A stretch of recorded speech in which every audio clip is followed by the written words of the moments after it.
Stability का order क्या था? सबसे स्टेबल बताओ, सबसे स्टेबल, सबसे स्टेबल एंटी के बाद स्टेबल के बाद पार्शियली इक्लिप्स, सबसे कम स्टेबल ओनली इक्लिप्स। सबसे स्टेबल कौन था? एंटी।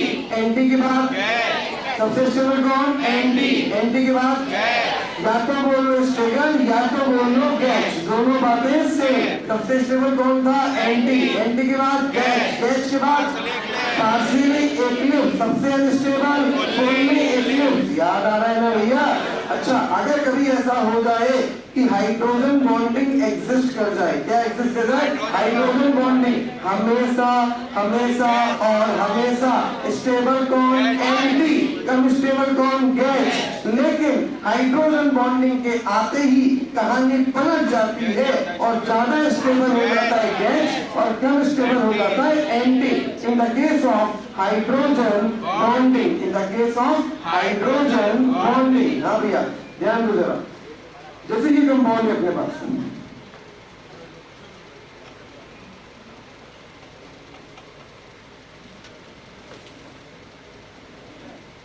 अब हम इसकी बात करें, इस वाले कंपाउंड की अगर बात करें,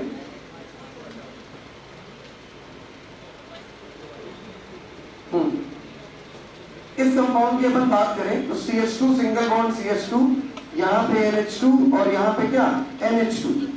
अब हाइड्रोजन बॉन्डिंग तब एग्जिस्ट करती है जब कम से कम एक H डायरेक्ट जुड़ा हो, या तो फ्लोरीन के साथ, या तो ऑक्सीजन के साथ, या तो नाइट्रोजन के साथ। साथ में एक कंडीशन और है कि जो हाइड्रोजन जुड़ा हुआ है फ्लोरीन, ऑक्सीजन या नाइट्रोजन के साथ, इन एटम के पास कम से कम एक लोन पेयर होना चाहिए। अगर लोन पेयर है तभी हाइड्रोजन बॉन्ड एग्जिस्ट करेगा, अगर लोन पेयर नहीं है तो हाइड्रोजन बॉन्ड एग्जिस्ट नहीं करेगा। तो भैया यहाँ पे देखो ना यार, N से डायरेक्ट जुड़ा H है, हाँ है, लोन पेयर है, हाँ है, यहाँ पे हाइड्रोजन बॉन्डिंग प्रेजेंट है।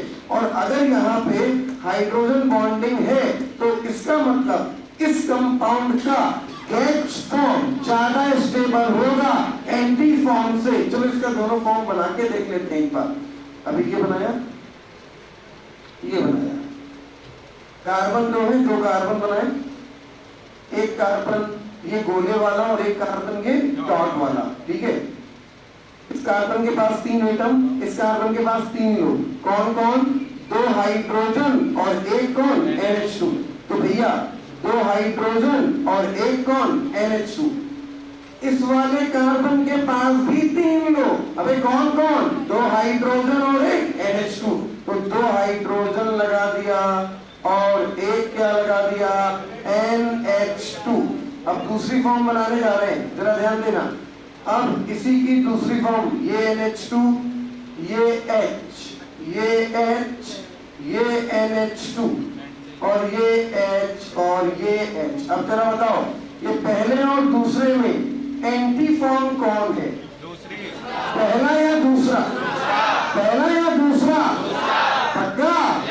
हाइड्रोजन बॉन्डिंग है या नहीं?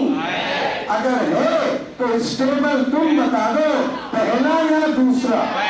हाँ, वेरी गुड। पहले वाले की स्टेबिलिटी दूसरे से ज्यादा, क्योंकि क्या है?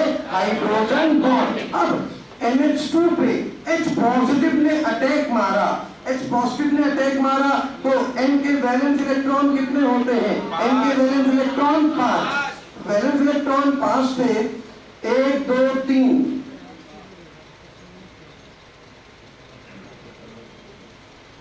हाँ बेटा, लाइव क्लास में चल पड़ेगी, ठीक है, रिकॉर्डेड लेक्चर मिलेगा। ओके, धन्यवाद। हाँ भैया ध्यान देना जरा, यहाँ पे जैसे N के पास लोन पेयर है, ठीक है। अब ये H पॉजिटिव ने, हमने इसको रख दिया हपक के एसिडिक सॉल्यूशन पे। अबे pH कितनी दी है? 3। pH 3 देने का मतलब सॉल्यूशन एसिडिक या बेसिक? एसिडिक। अगर एसिडिक है तो सॉल्यूशन में क्या दिखाई देगा? H+ या OH-? H+। तो H+ जो होगा वो अटैक किया, H+ दिया नहीं होगा, H+ नहीं दिया होगा, यहाँ पे खाली बोलेगा pH3। pH3 मतलब 7 से कम, 7 से कम मतलब एसिड, एसिड मतलब H+। तो H+ जो होगा वो उस सेंटर पे अटैक मारेगा जिस सेंटर के पास इलेक्ट्रॉन ज्यादा। अब तुम बोलते हो कि दादा ऐसा ही क्यों होता है कि ये यहीं पे क्यों अटैक मार रहा है, ये यहाँ पे क्यों नहीं अटैक मार रहा है? अभी तुम हमेशा लूटते किसके हो? जिसके पास पैसा दिखता हो उसी को तो लूटते हो भाई। जिसके पास पैसा है नहीं उसको क्या लूटोगे? लूटोगे किसको? जिसके पास पैसा है।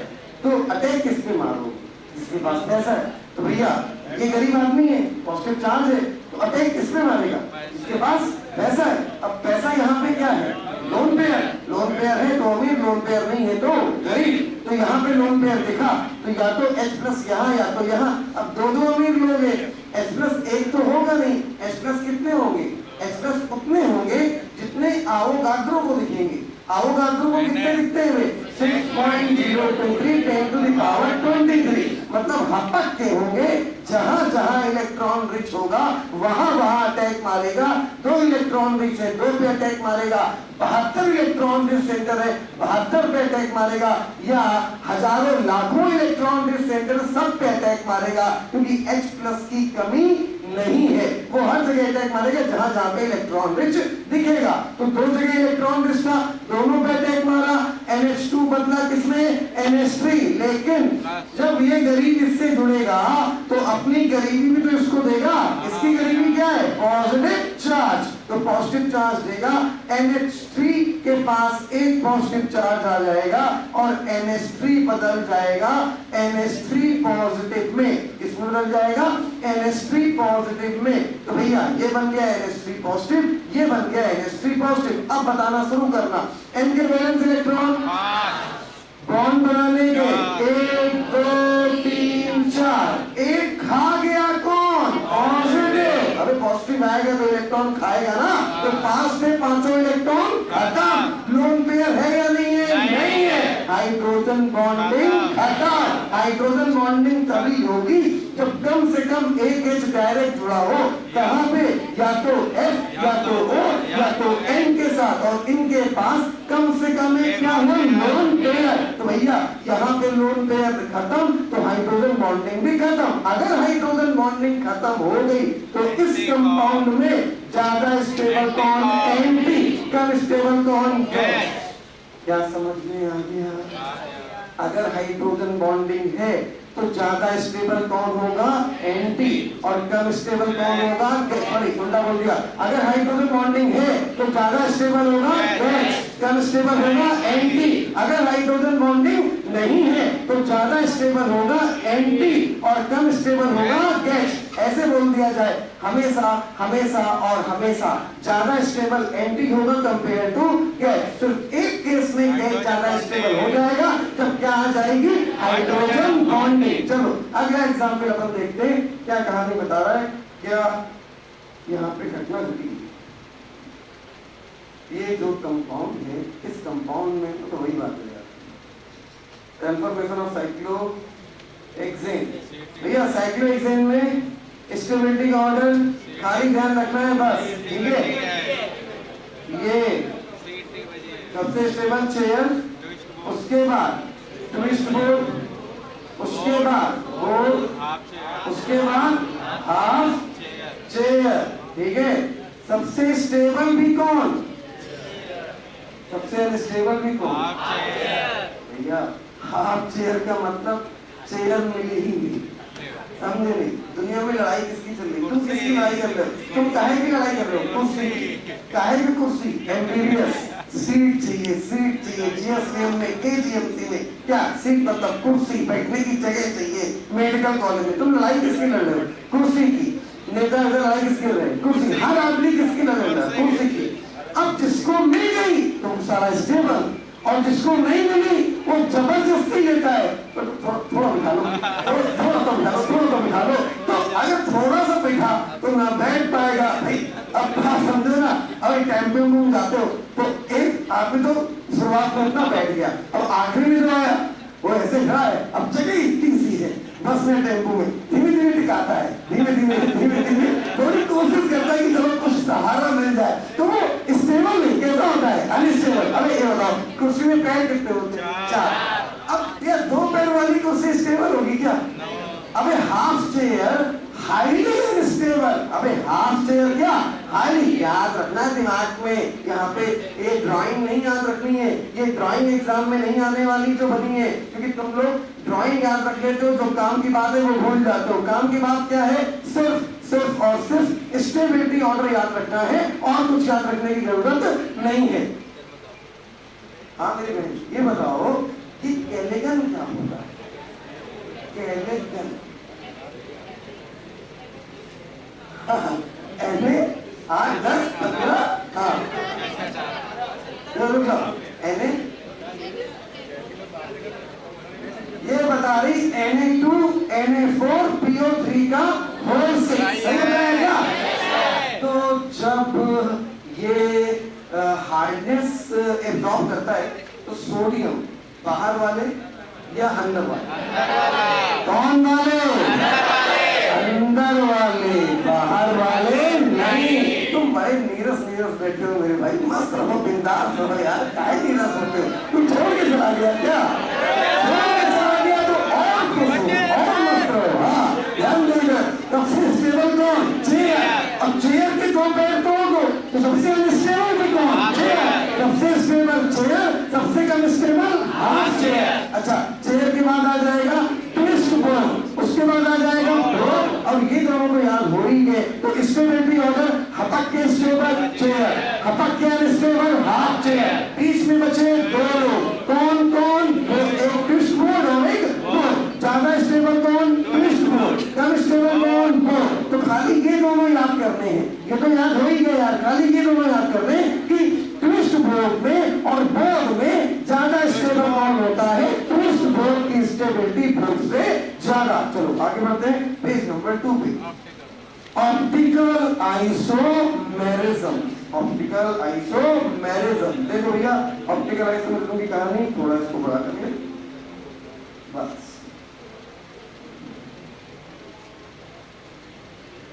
हाँ भैया, ऑप्टिकल आइसोमेरिज्म की दो कहानियां होती हैं।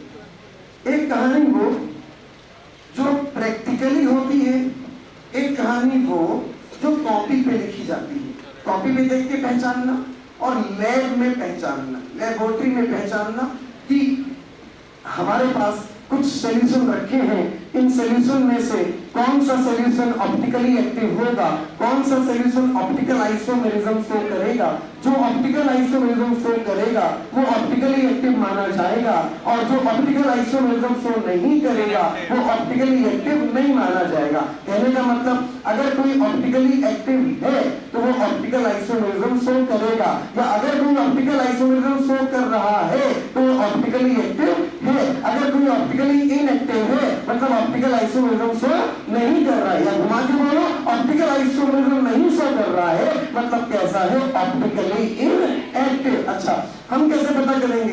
तो दो अलग अलग रास्ते हैं। लैब में क्या करो कि यार जो नॉर्मल लाइट आ रही है, इस नॉर्मल लाइट में लगा दो क्या? Nicol prism. क्या लगा दो? Nicol prism. जब फिजिक्स में आपने पढ़ा होगा, जब नॉर्मल लाइट को निकोल प्रिज्म से पास कराया जाता है तो नॉर्मल लाइट बदल जाती है पीपीएल। इसमें आईपीएल में नहीं बेटा, पीपीएल में। आईपीएल तो अभी भी स्टार्ट हुआ है,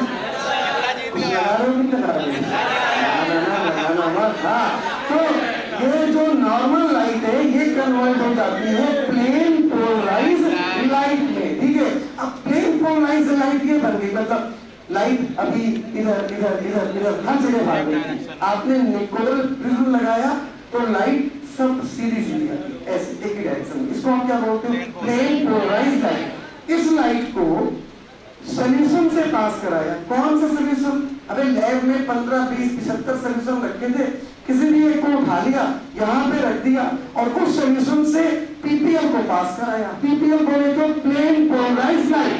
अगर इस सॉल्यूशन से पास कराने पे ये लाइट किसी भी डायरेक्शन में घूमी, अगर ये लाइट किसी भी डायरेक्शन में घूमी तो ये जो कंपाउंड है वो ऑप्टिकल आइसोमेरिज्म शो कर रहा है, और अगर नहीं घूमी, स्ट्रेट निकल गई तो ये जो कंपाउंड, ये जो केमिकल आपने लिया है ये ऑप्टिकल आइसोमेरिज्म शो नहीं कर रहा। कुल मिलाकर एक लाइन में अगर बोले, वो सॉल्यूशन जो प्लेन पोलराइज लाइट को किसी भी डायरेक्शन में रोटेट करा देता है, वो ऑप्टिकली एक्टिव होता है, वो ऑप्टिकल आइसोमेरिज्म शो करता है, और अगर नहीं घुमा पाता है तो ऑप्टिकली इनएक्टिव होता है और ऑप्टिकल आइसोमेरिज्म शो नहीं करता है। अगर घुमा दिया तो ऑप्टिकली एक्टिव, नहीं घुमा पाया तो ऑप्टिकली इनएक्टिव। लेकिन ये बात कॉपी पे तो नहीं चेक कर पाओगे, इसके लिए क्या लगेगी? लैब लगेगी। लैब में आप चेक कर पाओगे। कॉपी पे चेक करना है कि ये कंपाउंड ऑप्टिकल आइसोमेरिज्म शो कर रहा है या नहीं। तो कैसे चेक करेंगे? और यहीं से एक क्वेश्चन आएगा। क्वेश्चन प्रैक्टिकल वाला नहीं आएगा, क्वेश्चन वो आएगा जो आप कॉपी पे निकाल पाओगे। चलो मतलब ये तो वही हो गया कि चोट यहाँ लगी था वहां भी हुआ, चाहे हमने भी साथ तुम्हें भी आया। इतनी गहरी मोहब्बत है क्या हमसे? देखो जरा, वाह।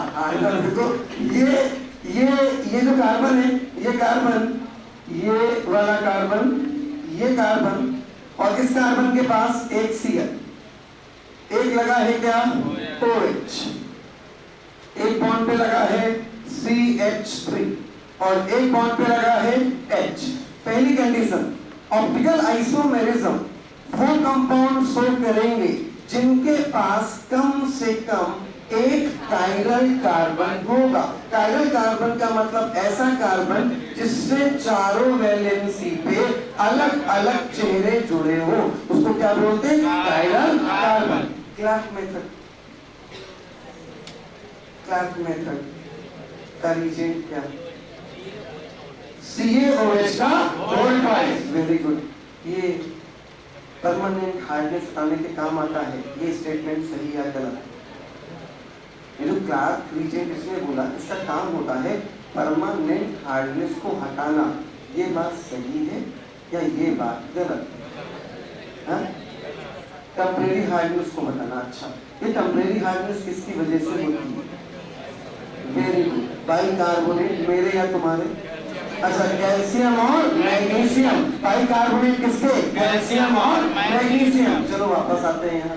अब जरा ध्यान देना, हमने लास्ट में बताया था कि लोन पेयर को भी एक क्या मानोगे? ग्रुप। याद है नहीं? याद है? लोन पेयर को क्या मानोगे? ग्रुप। चलो देखते हैं। यहाँ पे एक O है, O के बगल में CH3 है, नीचे लगा C2H5 है, इधर लगा H है, यहाँ पे पॉजिटिव चार्ज है। O के वैलेंस इलेक्ट्रॉन बताओगे कितने? 6। खर्चा कितने? 1 2 3 और 1 4। ये भी तो खा गया। 6 में से 4 गया, बचा 2। ऐसे मत बैठा करो। हाँ, तो 6 में से 4 गया, बचा कितना? 2। तो 2 इलेक्ट्रॉन बचा। और ये तुम अगर बहुत परेशान हो हमसे नहीं, हमारे पास खुश रखने की पूरी व्यवस्था। इलेक्ट्रॉन 6 थे, 6 में से 4। 135 में 9 बजे के बाद फोन करोगे, ठीक है? ध्यान देना, तो कुछ समझ ही नहीं पाए। हाँ, ध्यान देना। 4 इलेक्ट्रॉन चले गए, इलेक्ट्रॉन बचे कितने? 2। ठीक है? तो भैया अब जरा ध्यान देना, एक बॉन्ड पे क्या लगा? CH3। तो गूगल पे सर्च करना है 135 पे कौन सी दवाई नोटरी के बाद मिलती है, रोज क्यों नहीं मिलती है? यहाँ ध्यान देना, एक बॉन्ड पे CH3, एक बॉन्ड पे C2H5, एक बॉन्ड पे H और एक बॉन्ड पे लोन पेयर। तो चारों चेहरे। तो ये एक फर्जी बात पढ़ते हो कि कायरल कार्बन, अबे ना बे, कायरल सेंटर, कायरल कार्बन भी होता है, कायरल ऑक्सीजन भी होता है, कायरल सल्फर भी होता है, कायरल नाइट्रोजन भी होता है। हर वो एटम कायरल होता है जिसके 4 बॉन्ड पे अलग अलग चेहरे जुड़े हो, और लोन पेयर भी एक ग्रुप की तरह काम करता है। तो ये कायरल ऑक्सीजन हो गया। चलो भैया आगे देखते हैं। खटाखट ये खत्म करना है अगला, क्योंकि कल एस ब्लॉक स्टार्ट करना है, कल या परसों, क्योंकि हो सकता है कि कल आपकी क्लास ना हो। मैं भी हम रात को मैसेज डालते हैं कि आज बहुत अर्जेंट काम से अभी क्लास के बाद हमें बाहर जाना पड़ रहा है, एक जमीन का मैटर है, उसको सॉल्व करना है।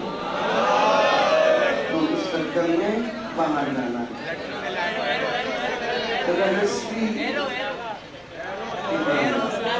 ऐसे भूल जाते हैं।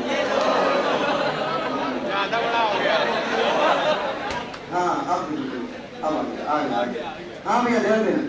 पहली बात, डबल बॉन्डेड कार्बन कभी भी कायरल नहीं होगा। डबल बॉन्डेड कार्बन कभी भी कायरल नहीं होगा।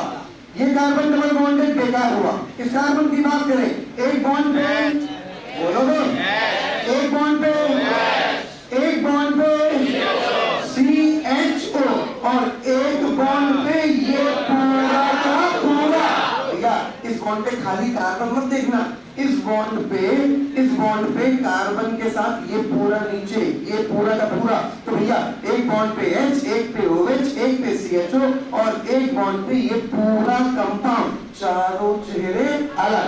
कार्बन कैसा हुआ? कायरल। तो एक कायरल कार्बन ये, दूसरा ये, तीसरा ये, चौथा ये देखो इस कार्बन में इस बॉन्ड पे क्या लगा? H, इधर भी H, चेहरे कैसे से? ये कार्बन कायरल नहीं है। तो कंपाउंड में कायरल कार्बन 1, 2, 3 और 4। कंपाउंड है ग्लूकोज। कंपाउंड क्या है? ग्लूकोज। डबल बॉन्डेड या ट्रिपल बॉन्डेड कार्बन कभी भी कायरल नहीं होता है। कायरल कार्बन इसको केमिस्ट्री की भाषा में पढ़े तो कायरल कार्बन का या कायरल सेंटर का या कायरल एटम का हाइब्रिडाइजेशन हमेशा और हमेशा sp3 होना चाहिए। अगर sp2 या sp हुआ तो वो एटम या वो सेंटर कायरल नहीं होगा। अगर डबल बॉन्ड या ट्रिपल बॉन्ड आ गया तो कंफर्म है sp3 नहीं होगा, या तो sp2 होगा या तो sp होगा। और sp2 और sp वाले सेंटर कभी भी कायरल नहीं होते। अगर कायरल है तो 100% क्या होगा बेटा? sp3। तो क्या बात दिमाग पर रखनी है? डबल बॉन्ड या ट्रिपल बॉन्ड वाले कभी भी कायरल सेंटर नहीं होंगे, मतलब sp3 वाला होगा, कभी भी sp या sp2 वाला या और कोई भी हाइब्रिडाइजेशन वाला नहीं होगा। चलो एक क्वेश्चन देखते हैं। पूछा हुआ क्वेश्चन है, आईटी वालों ने पूछा है, उसको 2 साल बाद नीट वालों ने सेम टू सेम उठा के टोप लिया था। आईटी का क्वेश्चन है लेकिन 2 साल बाद नीट में भी पूछा गया था। चलो देख लेते हैं।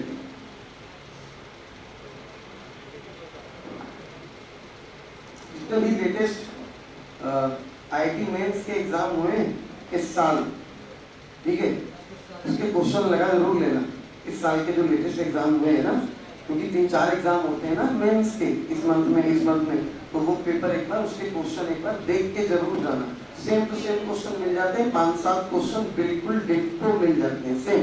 इस साल का मतलब लास्ट 10 ईयर, प्रीवियस 10 ईयर हम तो लगवा ही रहेंगे। हम कौन से नहीं लगवा, हमने ये क्यों बोला इस साल के लगा लेना, क्योंकि हम जिस बुक से टाइप करा रहे हैं उसमें इस साल के क्वेश्चन तो होंगे नहीं। आप गूगल पे सर्च कर लेना, आपको मिल जाएगा। ठीक है, 2022 से लेके 2010 तक के आईआईटी मेंस के क्वेश्चन हम लगवा रहे हैं। कब? 2010 से लेके 2022 तक के हम लगवा रहे हैं। तुम्हारा काम क्या है? 2023 इस साल जो आईआईटी के पेपर हो रहे हैं, 2-3 पेपर हो चुके हैं, उनके हर चैप्टर के क्वेश्चन पेपर से ढूंढ के लगा लेने हैं 100%। हाँ भैया ध्यान देना जरा, वो तुम्हारी जिम्मेदारी, ध्यान रखना, क्योंकि वो हम जब टाइप कराते हैं तो उसमें नहीं मिल पाता है, तो वो आप क्वेश्चन जरूर लगा लेना। आईआईटी मेंस के 2022 तक के हम लगवा देंगे। जो हम आपको सीट दे रहे हैं मैच कराना, उसमें सिर्फ और सिर्फ दो एग्जाम के क्वेश्चन है, आईआईटी मेंस के और नीट पीवाईक्यू। हम 2 एग्जाम लगवा रहे हैं, आईआईटी मेंस, और जो अभी अपने आपको 21 क्वेश्चन दिए थे, 21 में से 6 क्वेश्चन थे नीट पीवाईक्यू के और 15 क्वेश्चन थे आईआईटी के, क्योंकि 15 क्वेश्चन 2010 से पूछे गए हैं और उसमें आईआईटी में, और इसमें सिर्फ और सिर्फ क्वेश्चन पूछे गए थे 6। तो बोलोगे इसमें खाली 6 पूछे गए, उसमें 15 पूछे गए। अबे ये भी तो समझो, आईआईटी का एक ही साल में एग्जाम कितने होते हैं? 1, 2, 3, 4 और सिर्फ में अलग अलग 8-8, 9 एग्जाम होते हैं, इसलिए इतने ज्यादा क्वेश्चन दिखाई देते हैं। और नीट का एग्जाम कितना होता है? एक ही होता है ना, तो क्वेश्चन ऑब्वियस सी बात है इसमें कम दिखाई देंगे, उसमें ज्यादा दिखाई देंगे, उसमें नंबर ऑफ पेपर ज्यादा है। चलो आगे ध्यान देना। क्वेश्चन पूछा है, हाउ मेनी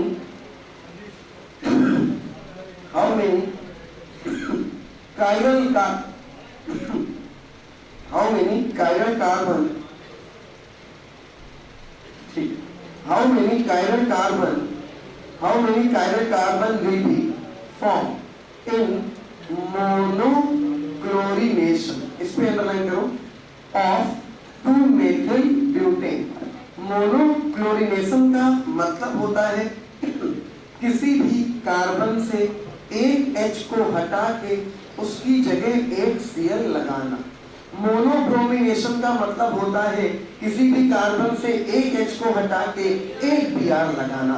मोनो आयोडीनेशन का मतलब होता है एक H को हटाना एक आयोडीन लगाना। तो भैया यहां से स्टार्ट कर रहे हैं, हर एक कार्बन से एक H को हटाएंगे एक Cl लगाएंगे और चेक करेंगे कायरल कार्बन बना या नहीं बना। चलो पहले वाले कार्बन यहां से चेक करना शुरू करते हैं।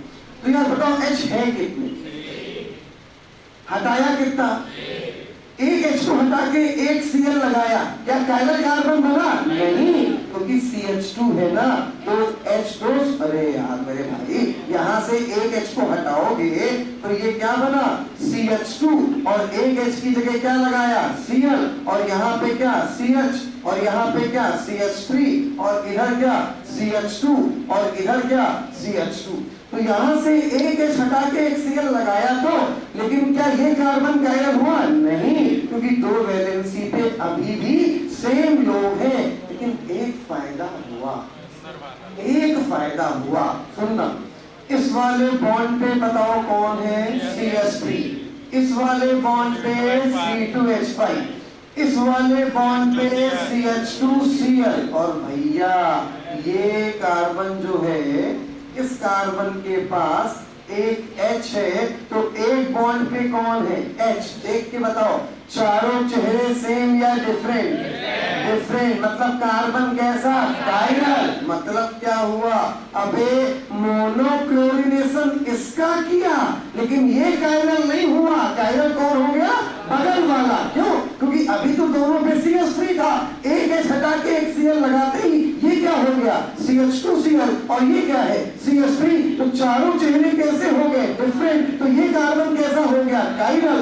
यहाँ पे मोनोक्लोरिनेशन कराने पर ये कायरल नहीं हुआ, बगल वाला कायरल हो गया। तो एक कायरल कार्बन हमें मिला, एक कायरल कार्बन हमें मिला मोनोक्लोरिनेशन कराने पे यहाँ पे। लेकिन यहाँ पे मोनोक्लोरिनेशन कराने पर हमें कायरल कार्बन कहाँ मिला है? बगल वाला, ये वाला कार्बन कायरल हुआ है जब इसका मोनोक्लोरिनेशन कराया है। तो एक तो मिल गया। अब आगे बढ़े भैया, यहाँ पे कराया, भैया यहाँ पे कराया, यहाँ वाला H हटाया, देखो यहाँ वाला H हटाया, Cl लगाया, अबे हटा दिया, उसको हटा दिया, लगा दिया Cl, हो गया मोनोक्लोरिनेशन। बताओ सेम या डिफरेंट? क्या मिला कायरल कार्बन? नहीं, तो ये तो बेकार है। फिर आगे बढ़े इस कार्बन की ओर। H कितने हैं? 2, कितना हटाया? एक, क्या लगाया? Cl। चलो दो H में से एक H को हटा दिया, ये कार्बन है, और एक H को हटा दिया, एक H की जगह क्या लगा दिया? Cl। देखो एक बॉन्ड पे क्या? H, एक पे CH3, एक पे Cl, एक पे ये पूरा ग्रुप, चारों चेहरे डिफरेंट, कार्बन कैसा? कायरल। तो भैया एक बार यहाँ से कायरल कार्बन मिला, और एक बार जब यहाँ किया तो ये वाला कायरल कार्बन मिला। कितने मिल चुके हैं? 2। यहाँ पे कराओगे घंटा नहीं मिलेगा, क्योंकि ये CH3 है, और CH3 में से एक H को हटा के एक Cl लगाओगे तब भी इसकी दो वैलेंसी पे सेम लोग लगे रहेंगे। तो कायरल कार्बन कितने मिले? 2। तो भैया आंसर हो गया 2 कायरल कार्बन। देखो एक ये दिखाया हुआ है, एक कायरल कार्बन ये, और दूसरा कायरल कार्बन, एक कायरल कार्बन ये वाला हो गया, Cl के पास ये वाला, एक कायरल कार्बन ये हो गया, दूसरा कायरल कार्बन ये वाला, ये हुआ। एक बॉन्ड पे H, ये वाला, एक बॉन्ड पे बेटा ये CH2 है, एक बॉन्ड पे CH2 CH3, एक बॉन्ड पे CH3, और यहाँ पे क्या? मोनोक्लोरिनेशन। तो क्या हो गया? CH2 Cl, चारों चेहरे डिफरेंट, कैसा हो गया? Chiral carbon. कितने कायरल कार्बन मिले अपन को? 2। चलो भैया आगे बढ़ते हैं। बोले कि in this compound the centre of chiral, centre of symmetry, ठीक है भाई, सेंटर ऑफ सिमेट्री। अब अगली बात सुनना, अगर कंपाउंड ऑप्टिकल आइसोमेरिज्म शो कर रहा है तो पहली कंपलसरी बात है 90%, दूसरी कंपलसरी बात है 100%। क्या 90%? हमने क्या बोला, अगर कंपाउंड ऑप्टिकल आइसोमेरिज्म शो करेगा तो कंपाउंड के पास कम से कम एक कायरल सेंटर होना चाहिए। इट इज नॉट कंपलसरी कि होगा तभी शो करेगा, बहुत बार ऐसा भी होगा, अभी आगे दिखाएंगे कि नहीं है तब भी शो करेगा। तो हमने बोला कि ये वाली बात 90% कंफर्म है। अगली वाली बात 100% कंफर्म होनी चाहिए। अगली बात क्या है कि अगर कंपाउंड में दुनिया की कोई भी सिमेट्री है तो कंपाउंड किसी भी हालत में, किसी को टाइम दिया बेटा कि 9:10 में तुम भी उधर से देखना, हम भी इधर देखेंगे, बार बार उधर देख रहे हो, खिड़की के बाहर कुछ है, कोई शक्तिमान की बहन शक्तिमानी जो हवा में उड़ के खिड़की सामने आ जाएगा, बाहर पर उधर देख रहा है, क्या बता रहे थे? हाँ, अगर किसी कंपाउंड के पास कोई भी सिमेट्री है, कोई भी सिमेट्री, तो कंपाउंड 100% ऑप्टिकली इनएक्टिव होगा और किसी भी हालत में ऑप्टिकल आइसोमेरिज्म शो नहीं करेगा। पहली सिमेट्री होती है सेंटर ऑफ सिमेट्री।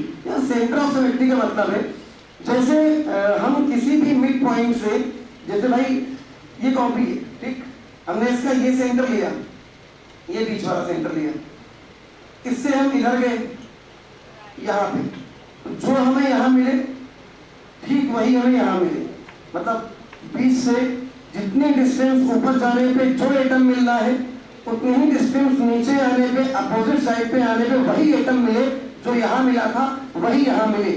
भैया ये ऊपर जाने पे यहाँ गए, हमें ए मिला, तो उतनी ही डिस्टेंस पे नीचे जाने पे हमें 100% ए मिलना चाहिए। सेंटर ऑफ सिमेट्री का मतलब होता है किसी भी सेंटर से आप उतनी ही अपोजिट डायरेक्शन में इधर जाओ, अपोजिट डायरेक्शन में इधर जाओ, अपोजिट डायरेक्शन में इधर जाओ, कहीं भी अपोजिट डायरेक्शन में जाओ, जो यहाँ मिले वही यहाँ मिले, जो यहाँ मिले वही यहाँ मिले, जो यहाँ मिले वही यहाँ मिले, जो यहाँ मिले वही यहाँ मिले। सेंटर से अपोजिट डायरेक्शन में जाने पे सेम एटम मिले तो सेंटर ऑफ सिमेट्री। नहीं समझे? जैसे कमरा है, इसका सेंटर कहीं वहां बीच में होगा, एक बीच में होगा, उस बीच वाले सेंटर से हम यहाँ पे गए, ये इस वाले कॉर्नर तक, तो यहाँ हमें मिला शंभुनाथ तिवारी, ठीक है, और उतनी ही डिस्टेंस पे वो उधर वाले कॉर्नर पे गए, तो वहां भी क्या मिलना चाहिए? शंभुनाथ तिवारी। भैया मेरी बात समझना, हम उस सेंटर से, उस बीच वाले सेंटर से हम ये डिस्टेंस ऊपर गए तो हमें ऊपर कोई मिला पप्पू, ठीक है, और नीचे गए तो 100% कौन मिलना चाहिए? पप्पू, 100% बात समझो। अब सेंटर से हम इधर गए तो हमें मिला छोटू, और उधर गए तो क्या मिले? छोटू। मिड पॉइंट से अपोजिट डायरेक्शन जाने पे सेम डिस्टेंस पे सेम एटम मिलेगा तो सेंटर ऑफ सिमेट्री है, वरना सेंटर ऑफ सिमेट्री नहीं है। और अगर सेंटर ऑफ सिमेट्री है तो 100% कंपाउंड ऑप्टिकली इनएक्टिव होगा, ऑप्टिकल आइसोमेरिज्म शो नहीं करेगा। अगर दुनिया की कोई भी सिमेट्री है, आपके सिलेबस में दो, plane of symmetry, centre of symmetry, overall 4, plane of symmetry, centre of symmetry, alternate axis of symmetry, diagonal of symmetry, ठीक है। लेकिन आपके सिलेबस में दो में काम 100% चल जाता है। किसमें? सेंटर ऑफ सिमेट्री और प्लेन ऑफ सिमेट्री। दो बातें दिमाग में लिखो। पहली बात, सेंटर ऑफ सिमेट्री कभी भी ओपन कंपाउंड में घंटा नहीं दिखाई देगी, सिर्फ और सिर्फ कहां? साइक्लो में, सिर्फ और सिर्फ कहां? साइक्लो। इस बात को दिमाग में लिख लो कि ओपन कंपाउंड में सेंटर ऑफ सिमेट्री चेक ही नहीं करनी है, सेंटर ऑफ सिमेट्री सिर्फ चेक करेंगे कहां पे? साइक्लो में। चलो देखो भैया,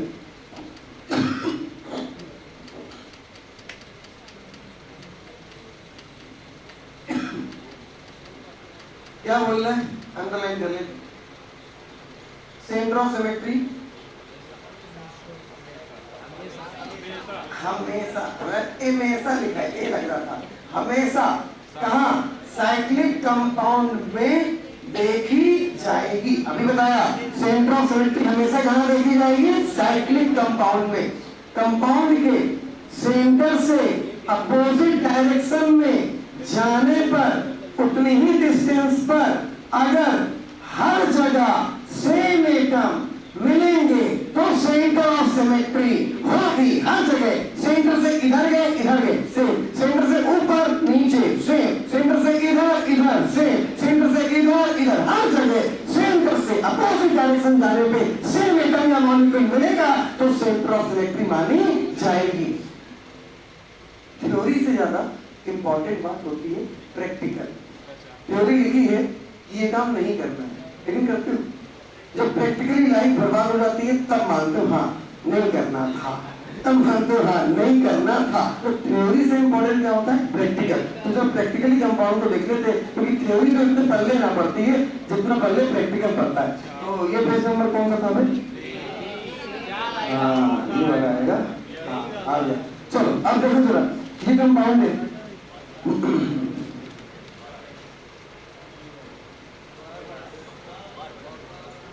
हाँ ध्यान देना, ये साइक्लिक कंपाउंड का ये सेंटर, ये साइक्लिक कंपाउंड का ये सेंटर, इस सेंटर से ऊपर गए, बोलो क्या मिला? हाँ ओ नहीं, सी डबल बॉन्ड ओ। इसको देख के तक तुम मुस्कुरा रहे हो, अरे पता है कोर्ट ने अलाउ कर दिया है। हाँ ये क्या है? सी डबल बॉन्ड ओ, यहाँ पे सी डबल अपोजिट डायरेक्शन में गए, बोलो क्या मिला? सी डबल बॉन्ड ओ, ऊपर गए सी डबल बॉन्ड ओ। अच्छा इधर आए क्या मिला? NH। आगे गए क्या मिला? NH। सेम या डिफरेंट? सेम। और आगे बढ़े तो Cl, और आगे बढ़े तो Cl। सेम या डिफरेंट? सेम। इधर इधर इधर इधर और आगे गए H, और आगे गए H। मिड पॉइंट से अपोजिट डायरेक्शन में उतनी ही डिस्टेंस पे कहीं भी जा रहे हो, कहीं भी जाने पे भैया इधर इधर NH और आगे Cl, इधर अपोजिट डायरेक्शन में गए C डबल बॉन्ड ओ, और आगे गए H, और आगे गए H।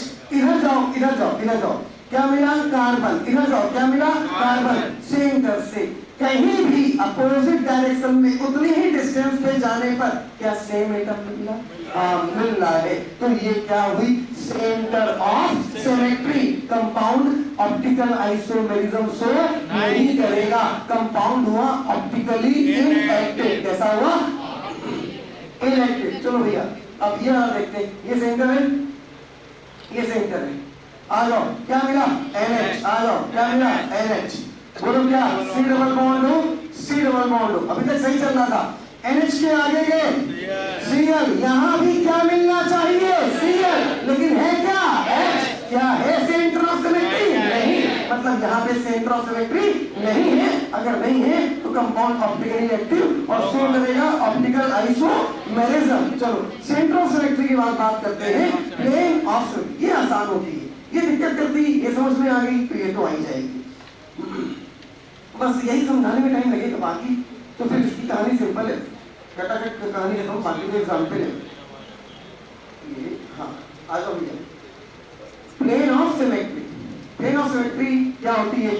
जैसे बताओ, ये स्टाइलर है, क्या बोलते हैं स्टाइलर, यहाँ से कटा एकदम बराबर 20 से कटा, एकदम 20 से। तो क्या ये स्टाइलर तो बराबर पार्ट में डिवाइड हुआ? घंटा डिवाइड नहीं हुआ। कितना भी 20 से काट लो बराबर पार्ट में नहीं। क्यों? इधर इधर इधर नुकीला नुकीला है, इधर नुकीला है क्या? तो बराबर पार्ट कैसे बोल रहे हो? इधर भी नुकीला होता है, इधर भी नुकीला होता, तब बराबर पार्ट होता ना। इधर तो सपाटा है ना, अब इधर सपाट है ना, इधर सपाट है, इधर क्या है? नुकीला है। यही तो दिक्कत है, यही दिक्कत है। मतलब खराब बात इंग्लिश में बोल दो तो अच्छा लगता है, और अच्छी बात हिंदी में भी बोलो तो ओहो दिस इज सो डिस्गस्टिंग। हाँ अच्छी बहुत ग्रेट। अपनी बात हिंदी में रख दो, सिंपल बात हिंदी में रख दो, oh this man is so disgusting. बात समझो। और भाई जी और खराब गंदी गालियां इंग्लिश में दे दो तो इज्जत होती है। ये भूल चुकी आता है मेरे भाई। 5 स्टार होटल में भी, 7 स्टार होटल में भी हाथ से ही चावल खाते हैं। आज तक चुतियापा दिखाना हमें आया नहीं। ना कभी दिखा पाते हैं। 7 स्टार होटल में टीचर बैठे हुए थे, मीटिंग थी, बहुत बड़ी कोचिंग की मीटिंग थी, तो भैया डिनर आया, रोटी खाई थी, कोई दिक्कत नहीं थी, और बिना चावल खाया अपन का पेट नहीं भरता। चावल इतने नहीं खाते, इतने चावल खाते, बिना इतने चावल खाए पेट ही नहीं भरता जाना, और शर्म नहीं करते बिल्कुल, काहे की शर्म दे भाई, तुम नहीं खिलाते तो हम घर पे बैठ के खाते होते, तो जैसे घर पे खाएंगे वैसे वहां पे खाएंगे। तो भैया 1 प्लेट चावल है, 1 प्लेट चावल कितना था, पूरा उठा के डाल लिया, उसमें दाल डाली, चौकर हाथ से अपना हाथ से खाना शुरू। बाकी टीचर अच्छा कुछ खास टीचर मित्र भी थे अपने, तो वो करें गाय यार खाने को मतलब चम्मच दो, मैं चम्मच से भाई हमें नहीं सुकून मिलता है। जो तुम्हारा करने का मन करता है वही करो, सामने वाले को खराब लगा घंटा कोई फर्क पड़ना नहीं चाहिए। जैसे हो वैसे रहो, दिखावे में रहोगे अंदर से कुछ नहीं रह पाओगे। दिखावे की दुनिया नहीं है, हाँ दुनिया दिखावे की चल रही, तुम दिखावे में है बेकार। पढ़ाई करो पागलपन से, वो क्या सोच रहा क्या नहीं सोच रहा, भाई तुम्हारा कैरेक्टर बन जाएगा ना, तुम्हारे नाम के आगे डॉक्टर लग जाएगा ना। हमने अभी तुम्हें कुछ दिन पहले बताया था कि कानपुर के सबसे बड़े डॉक्टर है, और वो 1 महीने में लगभग 1 करोड़ रुपए अंदर करते हैं, ठीक है, 1 महीने के अंदर 1 करोड़ से ज्यादा उनका, क्योंकि उनका काम डॉक्टर कैन, राजीव कैन बहुत बड़े डॉक्टर है, न्यूरो के बहुत खतरनाक डॉक्टर है। तो मेरे भांजी को भी एकदम से दिक्कत भी नहीं, तब उनसे मिलेगा। रात में 3 बजे तक अगला हॉस्पिटल घूमता है पूरे कानपुर में, रेजेंसी, केएमसी, और 10 मिनट की विजिट, और 10 मिनट की विजिट में वहां से कम एक विजिट का ये मान के चलो कि 1 लाख रुपए लेके जाता है। मतलब आया 10 मिनट अपना 10 मिनट टहलने के, 1 दिन के 1 लाख रुपए, महीने के नहीं, 10 मिनट के 1 लाख रुपए। उस 10 मिनट के 1 पेशेंट 2 पेशेंट 3 पेशेंट देखे 1 लाख रुपए अंदर, फिर अगले हॉस्पिटल 1 लाख रुपए अंदर। उसके लिए क्या कैरेक्टर बनाना पड़ेगा। और जब आया था पहली बार हमने उसको देखा, इतना सिंपल आदमी भाई, कि आप देखोगे तो आप डॉक्टर कहोगे ही नहीं कि डॉक्टर इतना बड़ा डॉक्टर है। तो आप कैसे रह रहे हो, कैसे कपड़े पहन रहे हो, इससे फर्क नहीं पड़ता है, आपका कैरेक्टर क्या है इससे फर्क पड़ता है। इज्जत आपके कैरेक्टर की होती है, आपके कपड़ों की नहीं होती है। तो जैसे अंदर से फीलिंग है वैसे रहना कि भैया हम ऐसे ही रहेंगे, पसंद है तो भी तो कहीं और मत चले जाना, हम दुनिया की बात कर रहे हैं, और चले जाओ, हम दुनिया की बात है, दुनिया पसंद करे तो भी दुनिया, ना पसंद करे तो भी दुनिया। भैया इधर में हम लोग ये तो सही है, बनावटी मत रहना, जैसा मन करे वैसे रहना एकदम। हाँ भैया याद रखना, ये हमने कंपाउंड, हमने क्या बोला, इसको 20 से कट किया, कट करने पे 1 पार्ट में डिवाइड नहीं हुआ, लेकिन हमने क्या किया, अब इसको यहाँ से ऐसे कट किया, जब 20 से कट किया तो यहाँ से ऐसे कट किया, और 20 से एकदम अलग किया, तो अब ये इक्वल पार्ट में डिवाइड हो सकता है। ऐसा कट पॉइंट जिससे कोई कंपाउंड एग्जैक्ट 2 बराबर भागों में डिवाइड हो जाए, उसको, उस कट पॉइंट को बोलते हैं प्लेन ऑफ सिमेट्री। क्या बोलते हैं? Plane of symmetry. और जब कंपाउंड को आप कट करो ना, तो कट करने पे जैसे मान लीजिए ये इसके बीच में दोनों हाथ के बीच में एक सिंगल बॉन्ड है, इसके बीच में सिंगल बॉन्ड है, आपने बीच से कट किया, और कट करने के बाद फोल्ड किया, तो फोल्ड करने पे अंगूठा अंगूठे के ऊपर है, और ये छंगनी के ऊपर है। इंग्लिश में क्या बोलते हैं उसको, कौन सा फिंगर बोलते हो? मिडिल फिंगर, बनिया फिंगर को बोलते हो, ठीक है। तो ये हर उंगली सेम उंगली पे आए, तो इसका मतलब जो आपने कट किया वो प्लेन ऑफ सिमेट्री थी। अब मेरी बात समझना, ये ऐसा था, आपने कट किया और कट करने के बाद फोल्ड किया, मोड़ा, फोल्ड किया, तो क्या अंगूठा अंगूठे के ऊपर आया? नहीं, इसका मतलब प्लेन ऑफ सिमेट्री नहीं है। कट करो, मेरी बात सुना, यहाँ गलती करोगे, कट करो, कट करने के बाद फोल्ड करो, फोल्ड करने पे सेम एटम पे आया तो प्लेन ऑफ सिमेट्री है, और सेम एटम सेम पे नहीं आया तो प्लेन ऑफ सिमेट्री नहीं है। अब जरा ध्यान देना, हाँ जैसे ये है अपने पास, ये कंपाउंड है, इस कंपाउंड को आपने बीच से कट किया, यहां से आपने कट किया, ये कट किया, ठीक है भैया, कट किया, H H COH COH, ठीक है। हाँ लग रहा है यहाँ बराबर पार्ट में डिवाइड हुआ, लेकिन कट करने के बाद क्या करना पड़ेगा, फोल्ड। चलो फोल्ड करके देखते हैं।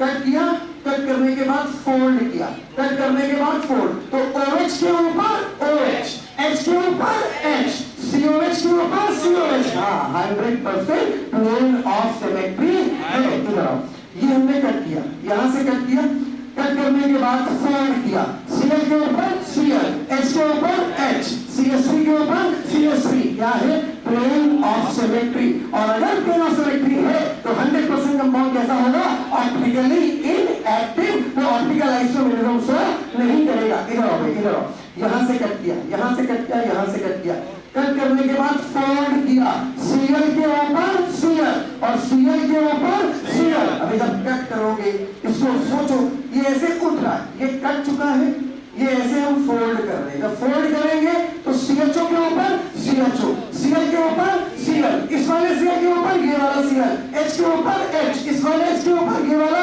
H। हाँ कट करने पे, फोल्ड करने पे सेम एटम के ऊपर आ रहा है, मतलब 100% क्या है, प्लेन ऑफ सिमेट्री। एक एग्जांपल वो देखा जाए जहां पे प्लेन ऑफ सिमेट्री ना हो तो और क्लियर हो जाएगा। ये वाला एग्जांपल देखो भैया, हमने कट किया, ठीक है भैया, कट किया। अब देखो कट करने के बाद यहां से अपन ने कट किया और कट करने के बाद ये फोल्ड किया, ये फोल्ड किया। बोलो OH के ऊपर क्या, H, या सेम एटम सेम के ऊपर आ रहा है, नहीं, मतलब प्लेन ऑफ सिमेट्री नहीं है। कंपाउंड ऑप्टिकली एक्टिव है, कंपाउंड 100% ऑप्टिकल आइसोमेरिज्म शो करेगा। देखो प्लेन ऑफ सिमेट्री नहीं है, लेकिन अगर एक का रोटेशन, एक का मोशन बदल दिया जाए, अच्छा एक का लोकेशन बदल दिया जाए तो हो जाएगा। हाँ यार ऑब्वियस सी बात है, इन दोनों कार्बन में से किसी भी एक कार्बन का रोटेशन बदल दे, मतलब इस वाले H को यहां कर दे, इस वाले OH को यहां कर दे, हाँ अब हो जाएगा, क्योंकि OH के ऊपर OH और H के ऊपर H। अगला पेज, अगला एग्जांपल ध्यान देना। हाँ भैया यहाँ पे ये अब आती है अल्टरनेट एक्सिस ऑफ सिमेट्री, जो कि आपके सिलेबस में नहीं है। फिर भी एक बार देख लेना, आज तक ना पूछी है ना पूछी जाएगी, फिर भी एक बार देख लेना कि अल्टरनेट एक्सिस ऑफ सिमेट्री क्या होती है और कहां पे एग्जिस्ट करती है। तो भैया देख, इस कार्बन पे, इस कार्बन पे, इस कार्बन पे बोलो ऊपर कौन, ऊपर कौन, नीचे कौन, अगले पे। अब बताओ ऊपर कौन, नीचे कौन, वापस फिर से बोलो, इस वाले कार्बन के ऊपर कौन था, अब Cl नीचे, अब Cl ऊपर, अब Cl नीचे। नहीं समझे, फिर से वापस आओ, बोलो इस वाले कार्बन पे H कहाँ था, नीचे, अब ऊपर, अब नीचे, अब ऊपर। अल्टरनेट एक्सिस ऑफ सिमेट्री, मतलब अल्टरनेट पे रिपीट एटम, वहीं पर नीचे ऊपर नीचे ऊपर नीचे ऊपर, इसको बोलते हैं क्या, अल्टरनेट एक्सिस ऑफ सिमेट्री। कहीं भी ब्रेक नहीं होनी चाहिए, अगर कहीं ब्रेक हो गई तो अल्टरनेट एक्सिस ऑफ सिमेट्री नहीं होगी, और अगर अल्टरनेट एक्सिस ऑफ सिमेट्री है तो कंपाउंड ऑप्टिकली इनएक्टिव होगा, ऑप्टिकल आइसोमेरिज्म शो नहीं करेगा। तो ये ऑप्टिकल आइसोमेरिज्म शो नहीं करेगा, बेकार कंपाउंड है। तो भैया ये आपके सिलेबस में नहीं है, इसको दिमाग में नहीं रखना है। दिमाग में दो सिमेट्री, एक POS और एक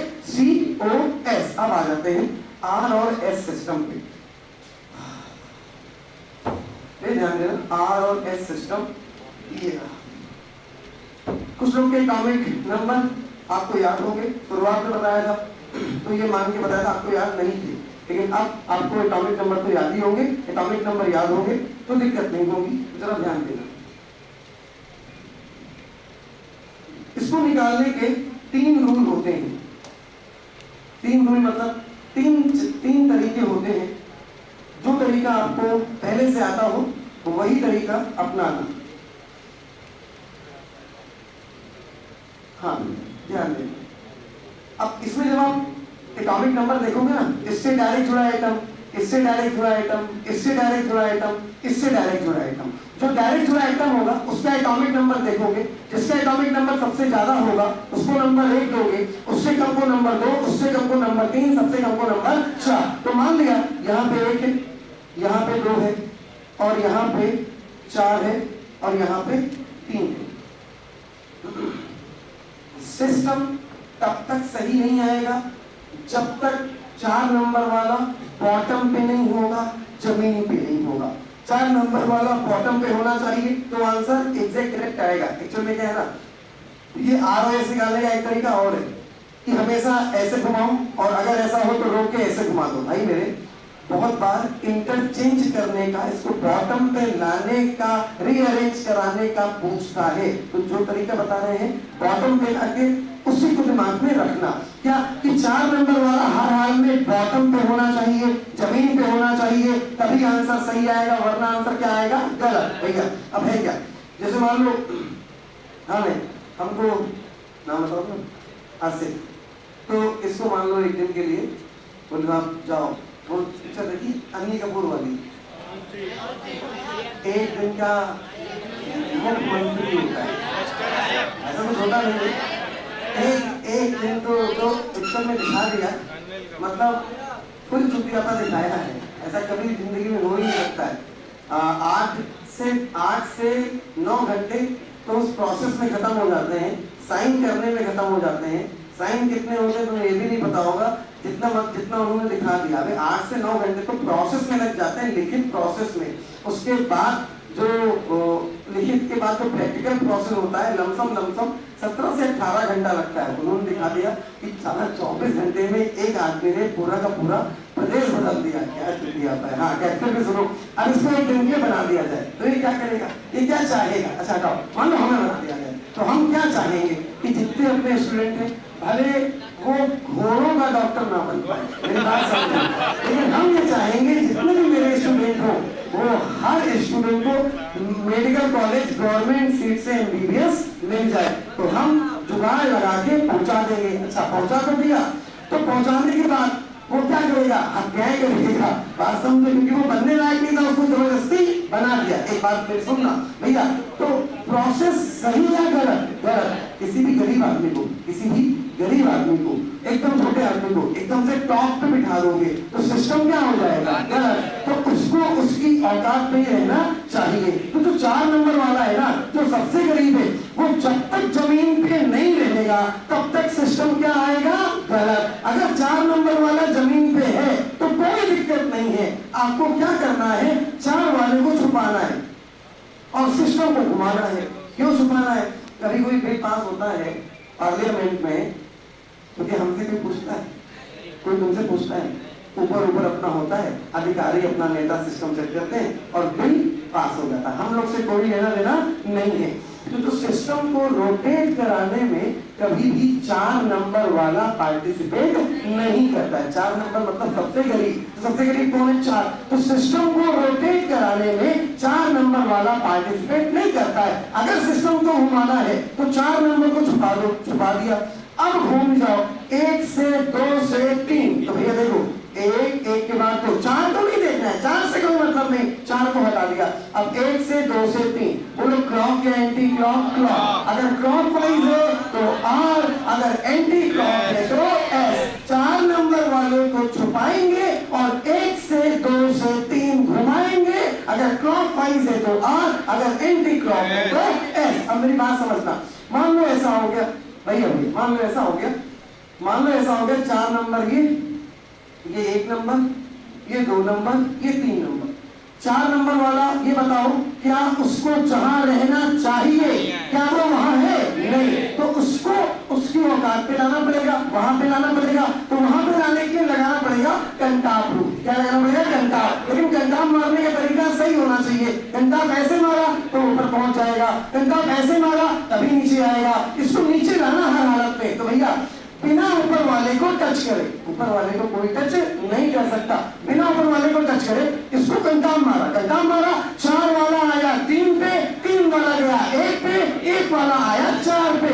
बिना ऊपर वाले को टच करे, ऊपर वाला जहां है वो एज इट इज रहेगा। तो ऊपर वाले को बिना टच करे इसको कंटाप मारा, 4 वाला आया 3 पे, 3 वाला आया 1 पे, 1 वाला आया 4 पे। भैया ऊपर वाले को टच नहीं करेंगे। ये क्यों कर रहे हैं, अब इसलिए कर रहे हैं कि 4 वाला बॉटम पे आ जाएगा तभी सिस्टम सही आएगा, वरना सिस्टम गलत। चलो भैया 4 को बॉटम पे ले आए, अभी थोड़ी देर बाद तुम्हें करना नहीं पड़ेगा, अपने आप दिखने लगेगा कि 4 को हमें यहीं देखना है, यहीं देखना है, तो 4 यहाँ देखेंगे अपने आप, तो 4 यहाँ पे आया, आ गया, 3 खसक के चला गया यहाँ पे, 1 खसक के चला गया यहाँ पे, ऊपर बैठा था तो किसको छुपाना है?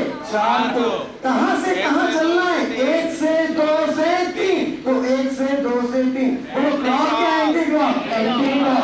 सिस्टम कौन सा हुआ? एस। एक एग्जांपल और देखते हैं, मान लो हम लोग के पास ये